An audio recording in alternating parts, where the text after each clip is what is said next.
各位好，欢迎来到本期的美股坐标系。本周随着财报季各大公司的业绩发布，美股走势异常凶猛，国防军工股普遍大幅回调，芯片概念股爆发，存储板块也创新高。这里面的代表就是本期的主角 AMD， 今年以来涨了 62%， 4月份截止到美东时间4月24号收盘，单月暴涨 71%。 但是这家公司的股价在过去2年里一直是英伟达旁边那个沉默的失意者。所以你现在面对的问题不是 AMD 能不能涨，而是一个更根本的问题。这一轮上涨是真实的基本面在支撑，还是市场又在讲一个好听但站不住脚的故事？我先给你一个听起来像是胡扯的判断。AMD 这一轮涨主要不是因为它变强了，而是因为英伟达正在变得危险。这两件事是完全不同的。先问各位，市场为什么突然想起来 AMD 了？过去2年，关于 AI 芯片市场的逻辑非常简单粗暴。英伟达的 H100 和 B200 是标准答案，买就完了。AMD 的 MI300 系列虽然发布了，虽然数据看起来也不差，但大客户就是不买。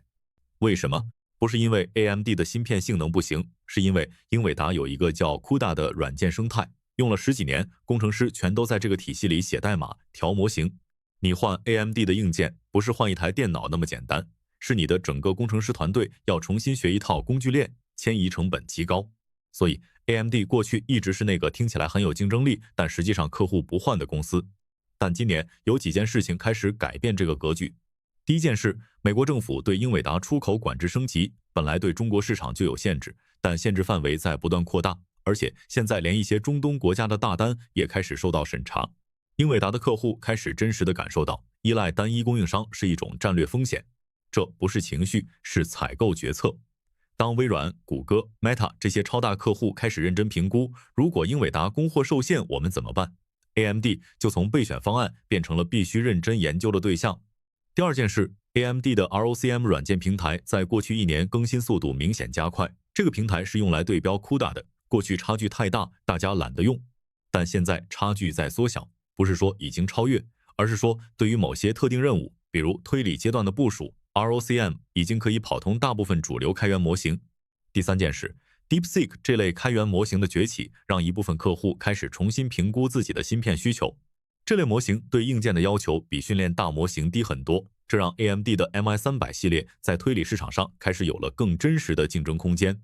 所以这一轮 AMD 的上涨背后的逻辑是，英伟达的护城河出现了裂缝，不是因为英伟达变弱，而是因为政策风险和客户分散化需求同时在推动市场重新给 AMD 定价。市场通常忽视的问题， AMD 的钱是怎么赚的？说完了为什么涨，我们来说一个更重要的问题，也是大多数人在追涨 AMD 时完全没有深想的问题。 AMD 到底靠什么赚钱？它的 AI 业务有多重要？ AMD 的收入主要分成3块，数据中心、游戏、客户端，就是个人电脑的处理器。过去2年，游戏业务一直在萎缩， PC 市场在周期低谷里缓慢复苏，真正支撑故事的是数据中心那一块，里面包含了 AI 加速芯片 MI300 系列的销售。但这里有一个细节，市场经常跳过不讲， AMD 数据中心的收入里很大一部分其实不是 GPU， 而是服务器 CPU EPYC 系列。 EPYC 这几年抢了英特尔不少市场份额，这是一个稳定的增长的业务，但它跟 AI 叙事没什么关系。所以当你看到 AMD 数据中心收入增长的时候，你需要区分增长是来自 EPYC CPU 还是来自 MI300 GPU， 这2个业务的增长逻辑、估值逻辑是完全不一样的。 CPU 是成熟市场的份额竞争，增长是线性的、可预测的。 GPU 是 AI 基础设施的爆炸性需求，如果能抢到份额，增长是非线性的。市场在给 AMD 定价的时候，往往把所有数据中心收入都按 AI GPU 的逻辑来定价，这可能高估了 AMD 真正在 AI 里的比重。在这里，我个人对市场共识有一些质疑。现在市场上流行一个说法， AMD 是 AI 芯片市场里英伟达的唯一真实替代品，所以它会吃到第2大的份额。这个逻辑听起来很顺，但我认为它忽略了一个正在发生的更重要的结构性变化。你知道谁在最认真的开发自己的 AI 芯片吗？是谷歌、亚马逊、微软、Meta。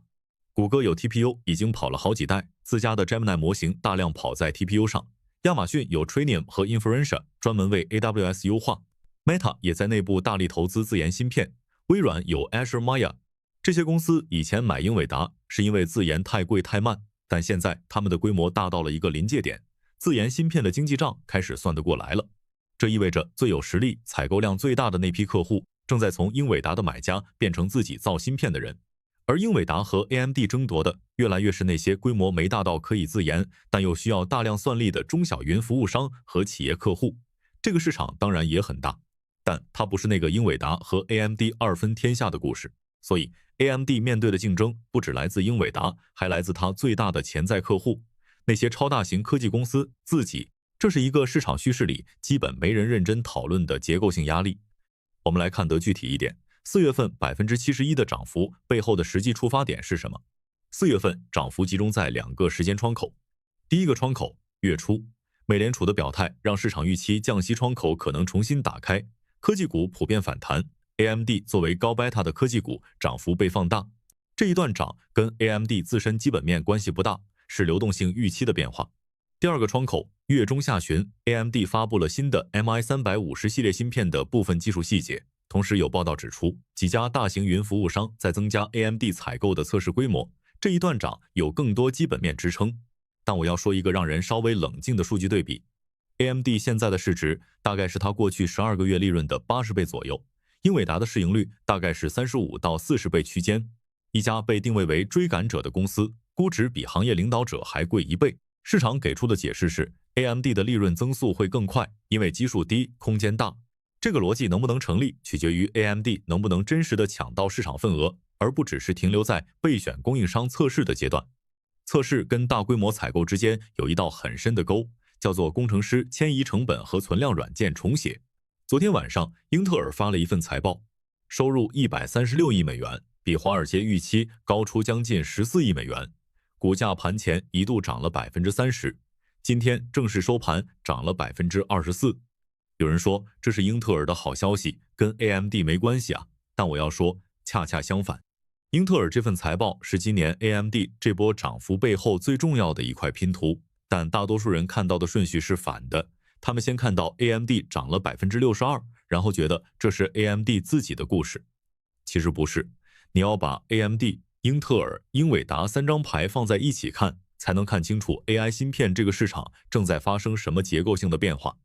表面上，这是一个久违的好消息，这是英特尔连续第6个季度超出自己的业绩指引，数据中心和 AI 业务同比增长22%，AI 相关业务现在占到英特尔总收入的60%，而且同比增长40%。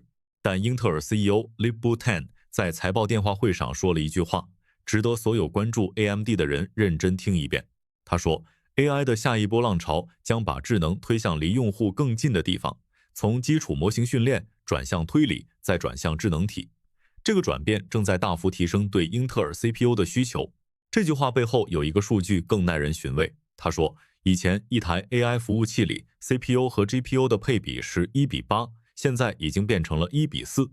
他认为未来这个比例可能走向1:1，甚至 CPU 超过 GPU。 注意，这是英特尔 CEO 在说这话，不是 AMD。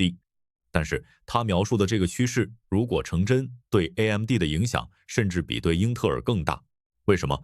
因为 AMD 在服务器 CPU 市场，就是英特尔 Xeon 对手那个市场，靠 EPYC 系列已经抢了相当大的份额。 Jefferies 的分析师直接说AMD 才是英特尔这份财报真正的受益者。